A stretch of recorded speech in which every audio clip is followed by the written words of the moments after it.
आप यह बताइए, थोड़ा सा चीनी वाला नहीं पियोगे तो मुझे तो बिन चीनी के चाहिए। दो बिन चीनी में थोड़ा चीनी वाला मिला दो।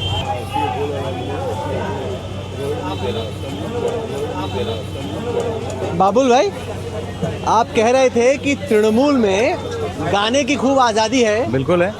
तो ज़रा हमारे दर्शकों को बताएं कि चुनाव प्रचार के दौरान इतने जाने माने गायक के जहन में क्या गाना आता है जब आप भाषण दे रहे होते, दिमाग में क्या चल रहा होता है? जहन में क्या आता है वो तो छोड़ो। हाँ। ऐसा कोई जगह नहीं रहा है, मैं by one get one free हूँ। जहाँ पे भी गया हूँ, अगर मैंने समझ लो 60 चुनाव प्रचार अगर मैंने किया है तो 120 हमने गाना गाया। ये लीजिए, वो उसके बिना और ये मुझे बड़ा अच्छा लगता है। अच्छा, 2-in-1 जो है मामला। अरे मुफ्त में गवा रहे, पैसा भी नहीं दे रहे। कोई बात नहीं। आप बातें बोलोगे एनडीटीवी वालों ने भी मुफ्त में गवा दिया। मैं आपको बताऊं, राधा मोहन सिंह जी के साथ मैं हरियाणा गया था बीजेपी के लिए, एक चुनाव के लिए। वहाँ पे शुरू से ऐसा होने लगा था कि राधा मोहन जी ने बोला कि पहले जैसे ही हम प्रोग्राम शुरू करेंगे, पहले बाबुल का 2 गाना हो जाएगा, उसके बाद हम चर्चा करेंगे, प्रोग्राम शुरू करेंगे। तो अच्छा लगता है। देखो यही चीज़ तो बंद कर दिया हो गया था ना दिल्ली में। अब 14 से 21 तक मेरा शटर जो बंद था, दुकान का शटर बंद था। लोगों को एक परसेप्शन हो गया कि एक आता नहीं है। यहाँ पे दीदी खुद एक आर्टिस्ट है, तो उनको इस चीज़ का कदर है। तो मुझे खुली छूट मिली है। जैसे और कल जो मैं हमारे होम मिनिस्टर साहब की जो सुन रहा था कि 110 120 तक तो बस तो अभी हो गई है, तो मुझे वही किशोर कुमार का फेमस गाना वही याद आ रही है। क्या? कुछ तो लोग कहेंगे, लोगों का काम है कहना, छोड़ो बेकार की बातों में कहीं बीत ना जाए रहना। ये अमित शाह के लिए गाना। हाँ, और एक गाना और भी है। हाँ। जो बाकी स्टेट में जहाँ पे उन्होंने जो जो वादा किया है जो रख नहीं पाए। क्या हुआ तेरा वादा, वो कसम वो इरादा, भूलेगा दिल एक दिन तुम्हें। सब भूल गए बहुत जगह में, क्योंकि वादा तो उन्होंने वही किया, अभी भी वही कर रहे हैं। लेकिन यहाँ पे जो जो वादा कर रहे हैं वो ऑलरेडी चल रहा है मेरे भाई। तो ऐसा दावा करने से वही बीत ना जाए रहना वाली बात है कि बस सुनो, वो जो कर रहे हैं ऐसा ही उनको करना था। यही परसेप्शन बनाना था नॉर्थ बंगाल का करके, पहले वो कर रहे हैं, सही कर रहे हैं उनका। लेकिन इस बार अमित शाह जी जो हैं, उनका होम तो दिल्ली में है, लेकिन 15 दिन वो बंगाल को होम बना के यहाँ पे रह रहे हैं। एक चीज़ का फ़र्क ये होगा कि लास्ट टाइम भी उनको बहुत तकलीफ हुई थी हारने के बाद, इस बार तकलीफ ज़्यादा हो, यही फ़र्क हो जाएगी, क्योंकि सीट नहीं जीत पाएंगे बीजेपी। जो आज से जो कह जा रही है वो नहीं हो पाएगा। अच्छा बाबुल भाई, ये बताएं, जब दीदी से तृणमूल में डांट पड़ती है तो दिमाग और दिल में क्या गाना बजता है? ठंडे ठंडे पानी से नहाना चाहिए, गाना आए आना आए, गाना चाहिए। कहीं दीदी को तो नहीं बोल रहे कि गाना आए ना आए, गाना चाहिए? नहीं, हम गा लेते हैं, मन में मन गा लेते हैं, क्योंकि देखो दीदी में वो चीज़ है जो पैम्परिंग, जो प्यार है। आप मैसेज करो उनको व्हाट्सएप में, 1 सेकंड में 5 मिनट में जो है उनका रिप्लाई आपको ज़रूर आएगा। हो सकता है कभी थोड़ा लेट हो, लेकिन ज़रूर रिप्लाई आएगा। और 1 बार 2 बार नहीं, कभी 1 बजे कोई रविंद्र संगीत सुन के उनका मैसेज आएगा कि मैं ये 2 गाने सुन रहा था, बहुत अच्छा गाया बाबुल, बहुत। और हर जगह में विधानसभा के अंदर, हर विधानसभा जब हर सेशन जब ख़त्म होती थी, आज स्पीकर साहब का था इसलिए मैं लेट हो गया, हर बार विधानसभा के अंदर मेरे गाने से ख़त्म होती थी। आप बताओ, ये एक्नॉलेजमेंट, अच्छा काम करो तो। कौन सा वाला गाना बजता था जब विधानसभा? रविंद्र संगीत में गाता था। रविंद्र संगीत भी सुनाइए प्लीज़। तुम्हारे, अच्छा जो गाना सबको मालूम है, सत्यजित राय की फिल्म में भी यूज़ हुई थी। आमी चीनी गो चीनी तुम्हारे ओ गो विदेशिनी, आमी चीनी गो चीनी तुम्हारे ओ गो विदेशिनी, তুমি থাকো সিন্ধু পারে, তুমি থাকো সিন্ধু পারে, ও গো বিদেশিনী, আমি চিনি গো চিনি তোমারে, ও गो विदेशिनी। सुबह 6 बजे मैंने काम करना शुरू किया था, देर रात हो गई है। इसमें थोड़ा सा मिलाद वाला मिला दो तो ये, अगर ये चाय उनको चीनी के बगैर मज़ा नहीं आ रहा है। नहीं, चीनी के बगैर, चीनी के बिना ही पीता हूँ, लेकिन अगर आपको टेस्ट कराना है तो चीनी के साथ इसका क्या टेस्ट है वो मैं आपको थोड़ा चखाना चाहता हूँ, लेकिन आप पी नहीं रहे। चलो डाल दो भाई, चीनी डाल दो, थोड़ा सा चीनी वाला मिला दो, चीनी वाला मिला दो। हाँ वही ना, टूट गया। एक फट जब गया। टूटता है तो उसको गुड लक कहते हैं कि बैड लक कहते हैं? ये बहुत देखो हमने वो गाना गाया हाँ। जिससे दिल टूटना चाहिए, अच्छा। उन्हीं लोगों का टूटना चाहिए, क्योंकि हम बोल रहे हैं कि छोड़ो बेकार की बातों को। तो दिल टूटने की जगह में भान टूट गई, तो पता चल रहा है कि असर हो गया गाने का। तो ये बताओ, जब तृणमूल को जिताना हो, मोराल अप करना हो, तो क्या गाना जहन में आता है? नहीं, अभी ये बड़ा सीरियस मामला है, सच में बता रहा हूँ भाई। नहीं, पर जोश और को हाई नहीं, रखने के नहीं, लिए? जोश करने के लिए मैं गाना बिल्कुल नहीं गाता हूँ। मैं अपना जो पॉलिटिकल बातें जो है, देखो जब पब्लिक रिप्रेजेंटेटिव बने हैं, जैसे ये राज्यसभा का चीज़ एकदम सरप्राइज़ के तौर पे मेरे पास आया, तो मैं उनमें से नहीं होऊंगा जो बस नाम के लिए है एमपी, और अटेंडेंस जो है 20% 25%, ऐसा नहीं। The only way to show gratitude to the people and to दीदी एंड अभिषेक भाई इज़ टू परफॉर्म। और इसलिए जब मैं जहाँ पे भी कैंपेन करने गया है, वहाँ पे मैं डेटा के साथ, हकीकत के साथ मैं 15 मिनट मैक्सिमम मैं अपना भाषण रखता था, मैं बातचीत करता था।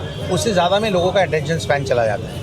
तो मैं उसके बाद अगर कोई बोले कि मतलब हमेशा बोलते थे, उसके बाद मैं उनको पहले ही बोल देता था कि मैं गाना आपको ज़रूर सुनूंगा। नहीं, तो तृणमूल जब जीतेगी, अगर जीतती है तो तब तृणमूल का बीजेपी के लिए क्या गाना होगा? देखो, वो मुकद्दर का सिकंदर जाने मन कहलाएगा, ये मैं नहीं कहूँगा, क्योंकि मुकद्दर का सिकंदर तृणमूल नहीं है। यहाँ पे वो सिकंदर ही है, क्योंकि कौन सा सारे गाना? सिकंदर और राम और रहीम सबको साथ में लेके चलते हैं, तो है कुछ ना? तो होगा जो जहन में आ रहा है।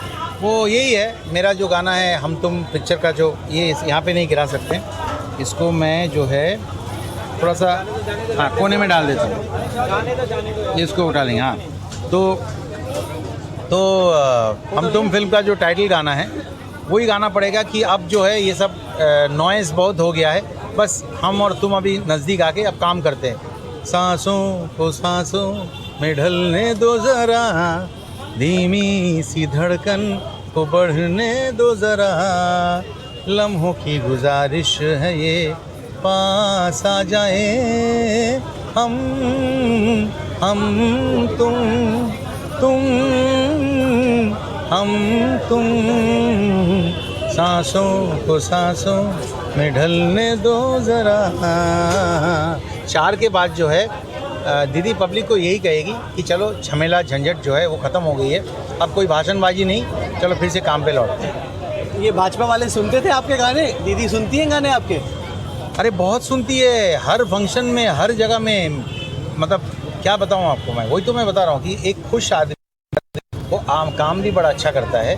और मैं नहीं हो दीदी के गुस्से से? डरने वाली बात कुछ है नहीं, वही तो मैं कह रहा हूँ कि वो जब डांटते हैं बहुत असली डांटते हैं, लेकिन उसके 15-20 मिनट के बाद वो बुला भी लेते हैं और समझा भी देते हैं। हाँ, अगर आप कुछ ऐसी हरकत करो जो पार्टी लाइन या सब चीज़ से बाहर हो और काम आपका कोई हरकत वाला हो, तो उसके डांट जो है सही पड़ती है, बॉस से जैसे पढ़ना चाहिए। Otherwise she has been very pampering, very affection. चलिए, पीना तो हो गया, कुछ खा भी लें। काफ़ी सुना है अरसलन के खाने के बारे में, क्या खिलाएंगे? यहाँ का बिरयानी जो है वो एक दिन में आपका 7 दिन का कैलोरी जो है इंटेक हो जाएगी। अरे बाप रे! लेकिन वो आपको थोड़ा सा खाना पड़ेगा, भले हम शेयर करें। तो आपका क्या है भाई फेवरेट? क्योंकि यहाँ पे मछली को लेके बहुत पॉलिटिक्स चल रही है। अरे मछली तो चलिए, हम लोग सब बहुत स्ट्रॉन्ग नॉन वेजिटेरियन है। वो कोने में चले, स्ट्रॉन्ग नॉन वेज? यहाँ पे बैठना है, यहाँ पे हम मटन खिलाएंगे, मटन बिरयानी खिलाएंगे। और कुछ रोल्स मैंने स्पेशली ऑर्डर किया है। दादा जो काठी रोल যেগুলো নিয়েছি না, काठी रोल যেটা নিয়েছি। बाबुल भाई, एक तरफ आप हफ्ते में 3 बार फुटबॉल खेल रहे हैं, दूसरी तरफ रात को 10 बजे रोल दबा रहे हैं। आपको मुझे कलकत्ता आए हो, आप मेरे मेहमान हो, तो अभी आपको टेस्ट तो कराना ही पड़ेगा। अरे बिना काठी रोल के, और ये मटन रोल है, मैं पूरा आपको इसलिए नहीं दिया, बड़े स्लिम ट्रिम हो, आधा ट्राई करो। और भी है, आधा से शुरू करते हो, इसके बाद आपको बिरयानी खिलाएंगे। यहाँ का शमी कबाब खाओगे तो आपको तो लखनऊ याद आ जाएगी फॉर श्योर। लाजवाब कबाब है, जो भी चाहो मुगलाई खाना सब मिलेगा।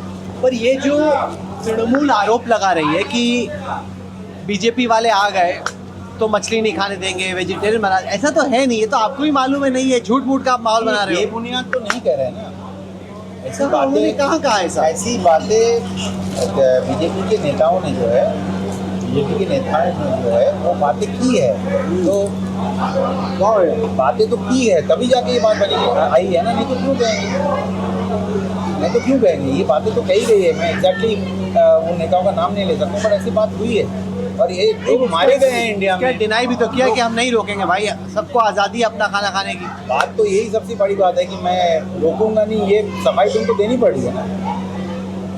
जैसे आप सिंडिकेट के आरोप लगा रहे हो तो हमको कहना पड़ रहा है कि हाँ वो एग्जिस्ट करता है, लेकिन वो पूरी तरीके से जो पार्टी के नीचे स्तर में इधर उधर थोड़ा बहुत हर पार्टी में गड़बड़ी होती है, थोड़ा बहुत रहता है। अब वो परसेप्शन जो है बीजेपी उसी को सबसे ज़्यादा लाउड करके, कुछ तो अच्छा भी होगा यार। 15 साल से दीदी यहाँ पे जीत रही है, पोलराइजेशन इतना सारा हुआ, CPM को यहाँ से 34 साल के बाद यहाँ से हटाया, तो कुछ तो अच्छा होगा। आपको लगता है दीदी का आखिरी चुनाव है, आपको लगता है अभिषेक बैनर्जी उनके बाद चला पाएंगे पार्टी? हम इसके बारे में कोई टिप्पणी करना ठीक नहीं होगा। सबसे बड़ी बात है दीदी इज एब्सोल्युटली फिट, तो she is a very astute thinker in the politician, and the way Abhishek has groomed himself, and to have the दीदी के साथ बहुत बचपन के से वो बच्चे टाइम बिताया, तो ये seen a lot and he has groomed himself. तो जब वो बात करते, भाषण देते, स्पीच देते हैं, तो पता चलता है कि इसके पीछे मेहनत है, इसके पीछे काफ़ी होमवर्क है। तो वो अपने आप को तैयार कर रहे हैं कि बीजेपी में जो अगला पीढ़ी जो है ना, उसको सिर्फ साइकोपेंट्स को रखा गया, बाकी साफ हो गए, क्योंकि हमें नाम नहीं सकता। जो भी आदमी बाहर में जिनकी परिचय है, कुछ बाहर भी कमा के खा सकता है, भले वो कीर्ति आज़ाद हो, शत्रुघ्न सिन्हा हो या कोई भी हो, सब छोड़ के जाता है। और अभी मिनिस्टर सब देखो, बस काम तो पीएमओ में ही होता है, नाम के लिए सब मिनिस्टर्स रखे हैं। जो एक्चुअल होनहार लोग हैं वो आउट है। तो अगली पीढ़ी जो है बीजेपी में तैयार नहीं है, और तैयार है तो सम्राट चौधरी जैसे मिलेंगे आपको। सर क्या लेके आए हैं आप? सर ये हमारा famous mutton biryani, Kolkata mutton दम बिरयानी। अरे ज़बरदस्त, मटन बिरयानी, रोल भी हो गया, बिरयानी भी हो गई।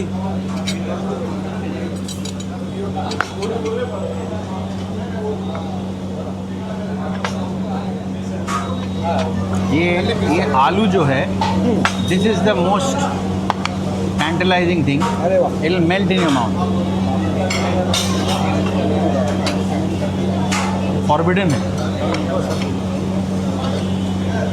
बस राइस मुझे नहीं देना चाहता, बस जो डाल दो शॉर्ट थोड़ा सा राइस तो चाहिए। सिर्फ शॉर्ट के लिए। प्लेट भी खुद सर, प्लेट यहीं पे रखो। बस बाबुल भाई, जब आप आए थे राजनीति में, मुझे याद है आसनसोल में मिला था, इलेक्शन एक्सप्रेस लेके आया था। उस टाइम पे आपके इर्द गिर्द लोगों को लग नहीं रहा था कि इतना टिक जाओगे आप राजनीति में। कितने 12-13 साल हो गए अब। देखो हम तो जहाँ कॉन्स्टिट्यूंसी में लड़े हैं, हम तो जीते हैं। आसनसोल में सेकंड टाइम में मुझे 3 गुना ज़्यादा वोट मिला था। फर्स्ट टाइम वो 70,000, सेकंड टाइम वो 2 लाख। तो जब मुझे बॉम्बे में सुनील दत्त जी बहुत पसंद थे, क्योंकि बांद्रा में मैं उनकी इज्जत मैं देखता था कि कैसे उन्होंने लोगों का काम किया है, और जहाँ जाते थे लोग कितना प्यार देते थे, कितना इज्जत देते थे। तो these kind of people have been my idols when it comes to politics. And I think that अगर आप थोड़ा सा रिस्पॉन्सिबली अगर करना चाहो, तो दिस इज़ अ NGO ये सब खोल के लोग जो बहुत सारे NGOs है वो अच्छा भी करते होंगे, बट ये सब करने की ज़रूरत नहीं है। थोड़ी बहुत एडमिनिस्ट्रेटिव एक्सपीरियंस और थोड़ा सा एडमिनिस्ट्रेटिव पुश आपका रहें, तो आप लोगों का काम और आसानी से और जल्दी कर सकते हैं। भाजपा में जो लोग हैं जो सोचते हैं कि बाबुल सुप्रिया राजनीति को लेकर सीरियस कभी नहीं था, उसका बॉम्बे में गाना बजाने में ज़्यादा इंटरेस्ट था, राजनीति में और जनसेवा में कम, उनको क्या कहेंगे आप? इसी वजह से तो बीजेपी छोड़ना पड़ा था। भले वो मस्टर्ड डालते हैं ना इसके ऊपर। नहीं, हाँ नहीं एकदम नहीं। फिर क्यों लेके आया वो? देखते रहो बस, मैं आपको गाइड कर रहा हूँ ना। अच्छा, डालना नहीं था? नहीं, मैं डालो, ठीक है, कोई बात नहीं। मेरे को लगा वो डालने के लिए लेके आया। बट ये डुएट की जरूरत नहीं है, सोलो ही बहुत अच्छा है। तो बहुत टेस्टी। यही तो प्रॉब्लम है कि अच्छा काम एक्नॉलेज करने का प्रॉब्लम है, उनकी आदत नहीं है। उल्टा सेकंड टाइम में मेरा काम खराब करने की बहुत कोशिश की गई थी।